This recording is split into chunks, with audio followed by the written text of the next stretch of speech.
Namaskar everyone. You might have been hearing the word management too often. But in Bharat we have an idea of Prabandhan, which is just not an mere translation of the word management. Prabandhan has got various definitions in our scriptures and many dimensions to it. In this video, we will be talking about the idea of Shastri Prabandhan and how it can help us in day-to-day affairs. Whether be it personal life or professional life, the idea of Shastri Prabandhan can help us work very effectively and efficiently. This idea has been presented here in few steps based on our Darshan Shastra, based on Bhagavad Gita, based on Ramayana and Upanishad. So first I will just list out the steps, which are He, Hetu, Han, Hanupaya, Sankalp, Nishkam Karma, Chintan and Manan. So the first step is identifying the curiosity or concern or a problem and defining it clearly, about which we are curious or something which concerns us, or if we face any problem. So the step one we should be able to clearly define it. In research we called it statement of the problem. This step is very crucial because unless and until we don't know what to do, it will be very difficult for us to move further. In this step 2, we talk about He, Hetu. If we have any problem, then it is always beneficial to identify the root cause of the problem. So He, Hetu is about reaching to the root cause of the problem which is to be solved. Now this process would need a good amount of effort. In terms of research, we go for data collection and data analysis. So data collection can be done through observation, it can be done by taking interviews, it can be done by asking questions, that is through questionnaires, it can be done by personal observation, it can be participant, non-participant observation, in any form. Another method of data collection is from various reports, from documents, from various sources which are authentic in nature. And third is the verbal testimony or the Shabda Praman. We can reach to people or experts who have on whose words we can trust, for like our Rishi Muni or some Gurujan and our scriptures. The process of learning from there, it is called a Shabda Praman. This gathered information is then analyzed. If it is qualitative in nature, we have qualitative tools. If it is quantitative in nature, we have qualitative tools or the statistical tools. So based on this, we can do some data analysis and reach to a root cause of the problem. Now, once we have identified the problem, that is He, we have identified the He, Hetu. Next step is very crucial. In general, many design processes or activities or these frameworks do not talk about this unique step of Han, which is there in our scriptures. This step is about defining the scenario of absence of the problem. In Hindi it can be very simply put, दुख के नितांत अभाव की अवस्था का वर्णन. This is very important contribution that our scriptures or our Shastri Prabandhan has to offer. Many processes that we talk about problem solving would reach to the reason, to the root cause, and then to the solution. But this intermediate step between the root cause of the problem and the solution is very crucial. In this process, we try to define the scenario or the state of the system with which we are working, or the system's problem that we are solving. So if the concerned problem, that is He, did not exist, how would have been our system or how would have been our scenario? So when we clearly define this, we know that our solution will be better. Because at a given point of time in any system, there could be n number of problems. And at a particular point of time, we would be solving any one problem or two problem or a fixed set or a finite set of problems. So unless and until we are clear that what will be the outcome of this state, or how the system or the scenario was before the problem erupted.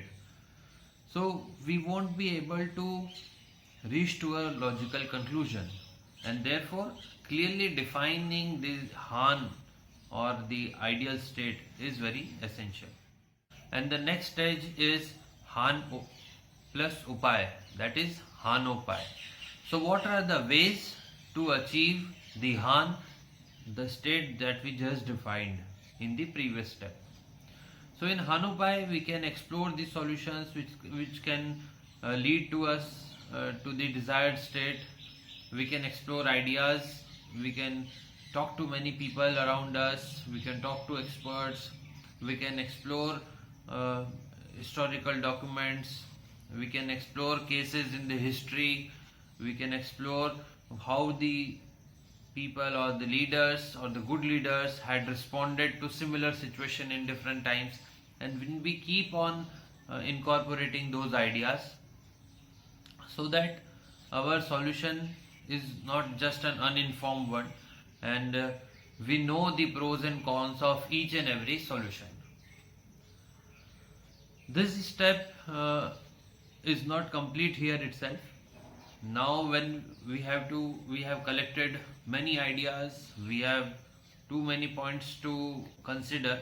At this stage many people get confused, and because of some kind of hyperactivity syndromes, we are burdened with too many ideas, and too much of brainstorming leaves the storm in the brain. Professor Subhash Sharma gave an interesting idea called mind stilling for creativity, so that we need a calm and composite mind also. So just after all this brainstorming and too many ideas, we can take some time to calm ourselves, to sit quietly and reflect, contemplate, and based on that we can freeze on any one idea which we would like to implement. This process, our scriptures and in processes we call this sankalp. It can be a nishkam sankalp or it can be a sakam sankalp.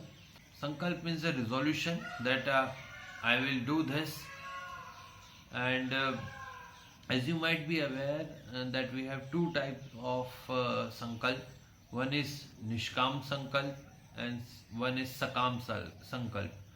So nishkam means a person is doing it selflessly, and in sakam it is being done with interest in the outcome of the action.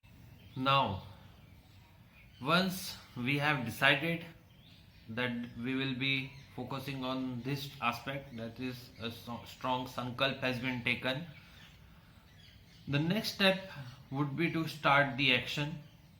And how to start the action is very essential, especially when we work in a social domain.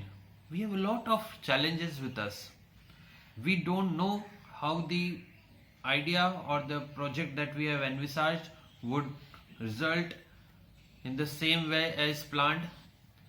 It may become it may lead to a better result also, and it may lead to the worst results also.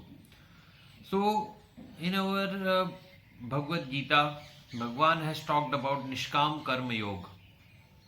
Why this Nishkam Karma Yoga is so essential here?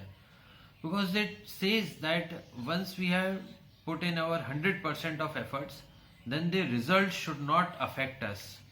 In Hindi the word is asakti rahit or anasakti se karm karna. So this relieves us of such amount of pressure. It relieves us from the possibility of ahankar. It makes us a humble person in our life. So this Nishkam Karma Yoga is very essential, that whichever project or an idea we are working on, it should be done in a Nishkam Karma mode. How Nishkam Karma can be done? When Arjun asked to Bhagwan that this man is very chanchal, and so it goes haywire and it is very difficult to control it. So Bhagwan Krishna agreed, and he said that yes, it is very difficult task, and therefore there are two things that can be done. One is abhyas and second is vairagya. So what Abhyas means is that wherever our man gets deviated, we should bring back its focus onto Bhagwan. If that is difficult for us, then we can at least try to work for Bhagwan. So whatever karma we do, we offer it to Bhagwan. If that is also difficult, then Bhagwan suggested in chapter 12 of Gita that one can offer the fruits or the outcomes of karma to Bhagwan, because he talks about phala tyaga. The phrase that Bhagwan used is tyaga chantir anantaram. So once person offers or does a tyag of the fruits or the outcomes of action to Bhagwan, not gaining the rewards. Many people confuse it that if we will do the work in a Nishkam Karma mode, then what will be the motivation for us? Should we not get the rewards? How we will be surviving? What will be our livelihood? How we will be progressing? So these are all misconceptions about Nishkam Karma Yoga. Nishkam Karma Yoga doesn't mean that you will not get the rewards. The simple thing here is that you will not be remaining attached to the rewards. If they come, it's okay. If it doesn't, it is also okay. So it makes us a poised and a balanced person in our life. Especially when we work on the social projects or some topics of social interest or anything in the social domain, it is very difficult that we will get the desired outcomes because of the complex scenario, because of the dynamic scenario. We may have planned something XYZ and the results may lead us to PQR, and it is very but obvious. So in this scenario, we don't get deviated and we don't get depressed and we stop working, or the other side, we get so much elated that we are so much joyous that we don't work for 5 days. So in both scenario, it is very difficult for a person to survive. So the balanced mode and Madhya Marg that Bhagwan talks about is possible with the help of Nishkam Karma Yoga. Another aspect to Nishkam Karma Yoga is that we live in an age where we will have to do many experiments, and the nature of experiment is such that they may not succeed always. So we have to deal with failures. The acceptance for failure is needed so that we can bring more innovation and creativity. In this age when everyone demands about innovative ideas, everyone demands creativity from us, it is bound that we will fail in many of our experiments. So Nishkam Karma Yoga will always help us to keep us motivated by dedicating whether the result is in our favor or the result is not in favor of us. We can dedicate it to Bhagwan and move ahead by putting 100% of efforts next time.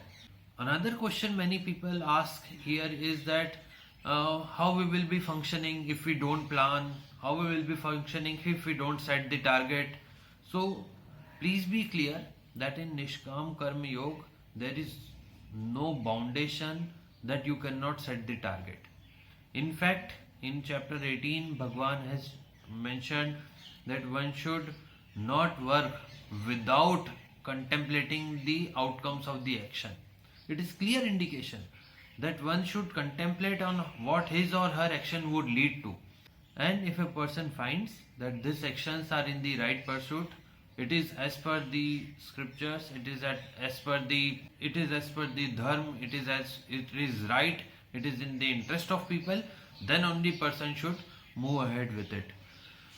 And a very simple example to understand here it is, suppose a person is an archer or a shooter and is practicing for Olympics, and he focuses on his or her target, and unless and until he will focus on the target to be shot or how he or she will trigger the gun. The Nishkam Karma mode does not ask person not to look at the target. It says look at the target, focus on the target. But once the trigger is pressed, the bullet has left the gun, then there is nothing in the person's purview that one can do.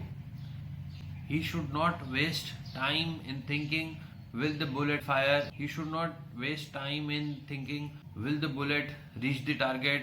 Will the target will be shot or not? He should focus on firing the next bullet if needed. Second thing here is, when person is focused on the target and he or she thinks, oh, I will be getting the first prize, I will be having a medal, I will become a famous person. So this is asakti in phal, which Nishkam Karma suggests to avoid and focus on the work, focus on the target. For many students who face depression or pressure during the exams or the stress during exams, it is very essential to understand this idea that before there is exam, one has enough time to learn, has time to explore new ideas, keep on learning. Once there is an exam, now while attempting the exam, if a person is focused, क्या होगा, result कैसा आएगा, pass होऊंगा या नहीं होऊंगा, then it will be very detrimental. So while focusing on exam, keep writing the exam properly, and once the answer sheet is submitted to the invigilator, then there is nothing in our hand, nothing is in our purview. So Nishkam Karma suggests that now the person should focus on the next work. So, but before the exam, one has to think about the exam, one has to focus, and while thinking about the exam, the option is to learn, to read more and more, and once exam is over, forget it. So Nishkam Karma is very beautiful concept. Nishkam Karma Yoga is very beautiful concept in Bhagavad Gita, and people who are interested to read more can read Bhagavad Gita. It is available by Gita Press at very nominal price, and in very simple Hindi they have mentioned. At the end, one thing should be clear, that our scriptures have focused on Chintan and Manan, so that we are reflective, we contemplate on our actions. So in self-reflection, reflecting on what we have done, what we have not done, helps us to refine our processes. If something wrong has been done by us, we can check it. So it is not about Chinta, it is about Chintan. So Chintan and Manan helps us to take some rest, especially from all shor sharaba and ho Allah, and sit calm and quiet and observe ourselves, observe what we have done, contemplate on what we have been doing. And very good time to do all these things is, say, early morning or just going to bed, and then taking a resolution that how we will be improving on if something wrong has been done, and to get self motivated also based on something good that we did. So something good has been done by us, it has brought good reward, so it should serve as an encouragement, self motivation for doing something better.